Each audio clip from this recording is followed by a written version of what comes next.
I'm pretty sure this is the sexiest house we have seen to date, and I wore all black to match. This is a 4-bedroom, 3.5 bathroom home with over 3,400 square feet of living space. We're over here in the Stratford Hills area in Richmond in the Cherokee Estates subdivision. And I've got to say, I'm so excited to see the inside of this house.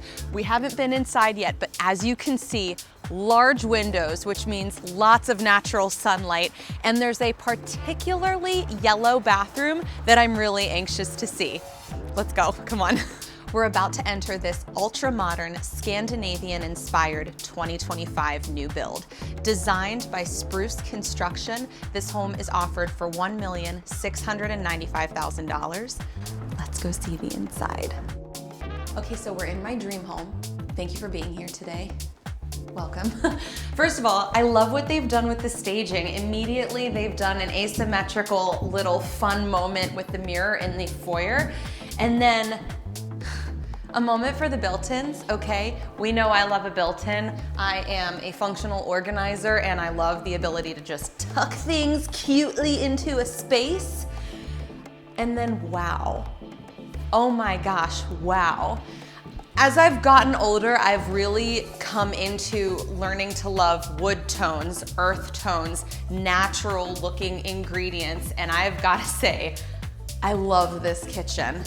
It didn't mention what kind of stone this was, but it almost feels like a leathered texture. It's actually like a softer stone that I think looks really nice against the wooden cabinetry they have, which is very mid-century modern, which I love. I fully wish that I had gotten the chance to live through the 70s. I would have thrived in that decade.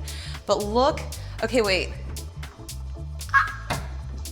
This is cool. Yeah, I was gonna say, you guys are figuring out in real time how all of this works with me. So wait, let's see. Okay, this is, whoa, big cabinet to store things. Yeah, so there is absolutely, oh, these are pull-out drawers. There is no shortage of storage space in here. Really nice double oven appliance.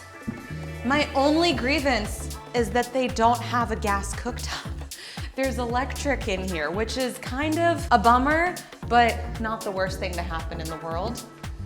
I like these really deep drawers that are soft close. That's nice. And I also think it's really nice that they have under cabinet and under shelf lighting in here. I also really like just how sleek this is. They just have the button for the disposal here so that everything on the clean countertop is just very functional. And then really, I want to draw special attention to these windows because they're huge.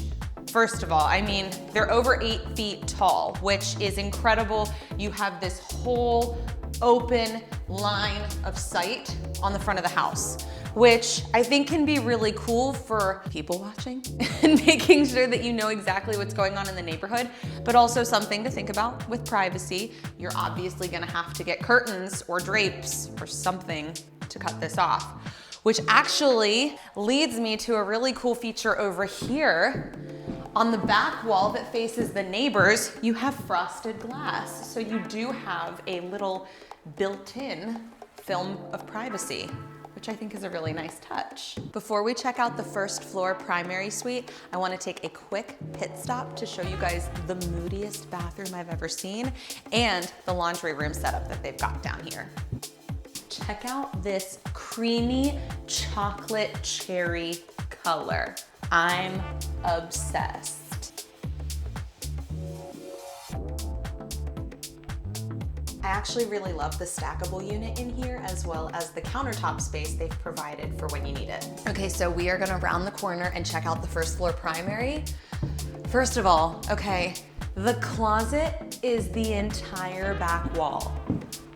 I haven't opened it yet.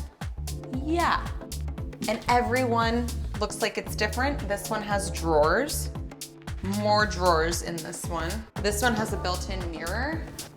Oh, fancy pull-out drawers. I'm obsessed.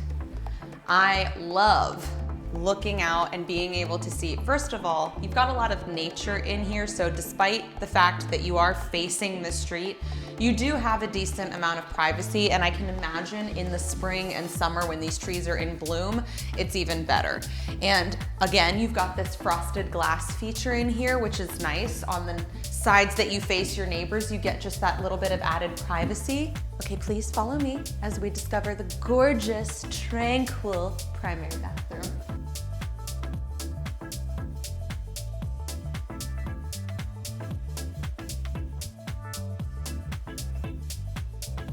Before we pop upstairs to see the rest of the bedrooms, let's go downstairs to the basement because I'm intrigued.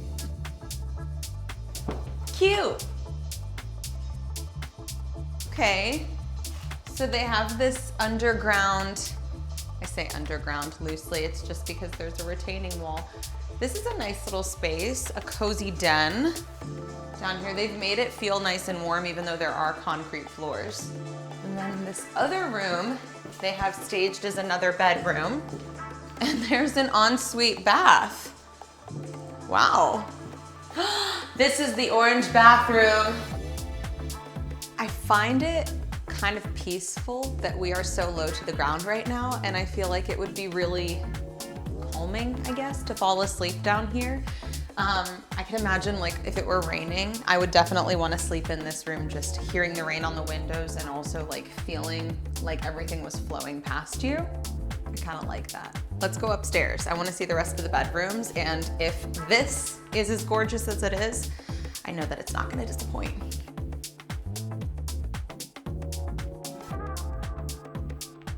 Okay. So this is bedroom number 3.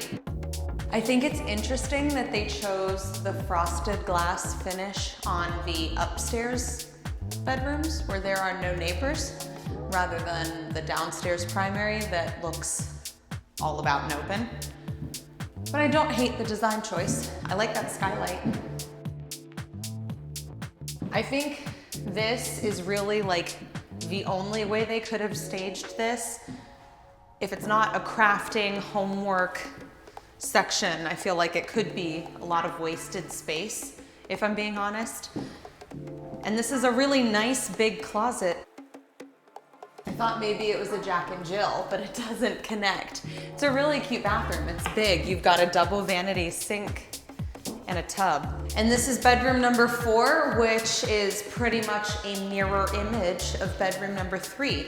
The only difference is the direction they face, and this one overlooks the detached 2-car garage. This to me feels like a very kid-friendly zone. Like the parents are downstairs doing this serious, important adulting, and the kids are up here having arts and crafts and homework and staying out of the way. I definitely don't want to forget to check out the outside space because it looks like there's a pretty cute backyard and they've got a fire pit. Nice stamped concrete patio, perfect for entertaining. You can have lots of people out here, a grill, perfect party, cornhole back over there. It's a perfect setup. Between this and some of the other $1 million properties we've seen around Richmond, I feel like this one definitely lends itself more to creative freedom because there's more open space for you to play around and really use in a way that makes sense for your family. Rather than having more structured spaces, there's a lot of free flow and ways for you to kind of figure out what makes sense and what doesn't. So I would say if your family is a smaller, probably 2 or 3 kid family, this would be a perfect situation. And the only reason I wouldn't suggest more than that is because the bedrooms are segmented. You've got 1 in the basement, 1 on the main level, and then 2 upstairs. And I know sometimes parents want everybody to be sleeping on the same level. But overall, I think this is a gorgeous home, a great option if you and your family are looking at the $1 to $2 million price point here in Richmond. Really great area here in Stratford Hills. I'd love to tell you more about it if you're interested. Let me know.